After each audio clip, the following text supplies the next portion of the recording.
Guys नमस्कार, मैं हूं अश्विनी और मेरा चैनल इंग्लिश अश्विनी में आप सबका स्वागत है। पिछले वीडियो में मैं प्रोनाउन को अच्छे से एक्सप्लेन की थी। मैंने बताया था कि प्रोनाउन क्या होता है, कितने तरह के होते हैं। 10 तरह के होते हैं प्रोनाउन। और आज का टॉपिक है मेरा पर्सनल प्रोनाउन। तो आइए सीखते हैं हम लोग कि पर्सनल प्रोनाउन क्या होता है।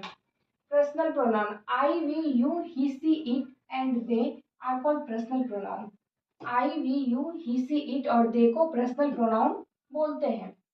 तो देखिए, पर्सनल प्रोनाउन नाम से ही लग रहा है कि पर्सनल पर्सनल बोलने से क्या लगता है कि अपनापन, मेरा, जो कि मेरा होता है उसको हम लोग बोलते हैं कि पर्सनल। तो पर्सनल प्रोनाउन नाम से ही इसका ये डेफिनेशन पता चलता है। और पर्सनल प्रोनाउन में ये सब आता है। एग्जांपल के लिए I, we, you, he, she, it and they. अब आप लोग ये सोच रहे होंगे कि बस यही एग्जांपल क्यों दे दिया, ये क्यों आता है पर्सनल प्रोनाउन में। बचपन से जब भी हम लोग प्रोनाउन पढ़ते थे तो प्रोनाउन का एग्जांपल अक्सर यही दिया जाता था कि I, we, you, he, she, it and they. ऐसा क्या खास है इसमें कि यही एग्जांपल दिया जाता है? क्या ये खास है? क्या ये जो प्रोनाउन है उसकी कोई अलग बातें हैं? तो आइए हम लोग जानते हैं। ये जो होता है पर्सनल प्रोनाउन जो होता है वो एक पर्सन से रिलेटिव होता है।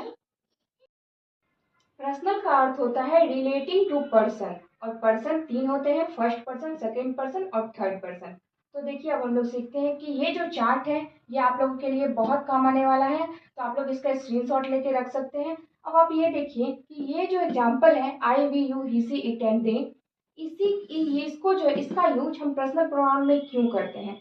पर्सनल प्रोनाउन में इसका यूज इसलिए करते हैं क्योंकि इससे किसी खास पर्सन के बारे में जानकारी फॉर्म होता है वो केस के वाइज। आइए हम लोग समझते हैं। केस जो होता है वो 3 होता है, नॉमिनेटिव केस या सब्जेक्टिव केस, पॉजेसिव केस और ऑब्जेक्टिव केस।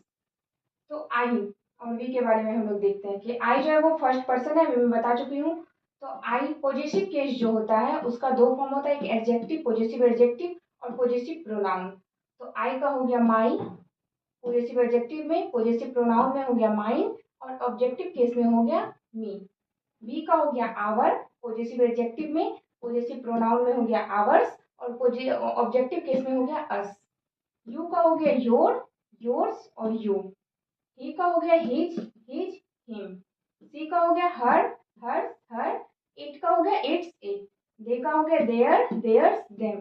तो ये जो है ये आगे आप लोगों को बहुत काम आ सकता है, इसीलिए इसका जो है आप लोग स्क्रीनशॉट ले लीजिए जो कि आगे आपको काम आए। अब देखिए कि पॉजिटिव केस क्या होता है, और सबसे पहले कि सब्जेक्टिव केस क्या होता है, जिसको कि हम लोग नॉमिनेटिव केस भी बोलते हैं और सब्जेक्टिव केस होते हैं। सब्जेक्टिव केस जो है वो किसी भी सेंटेंस में सब्जेक्ट के रूप में रहता है।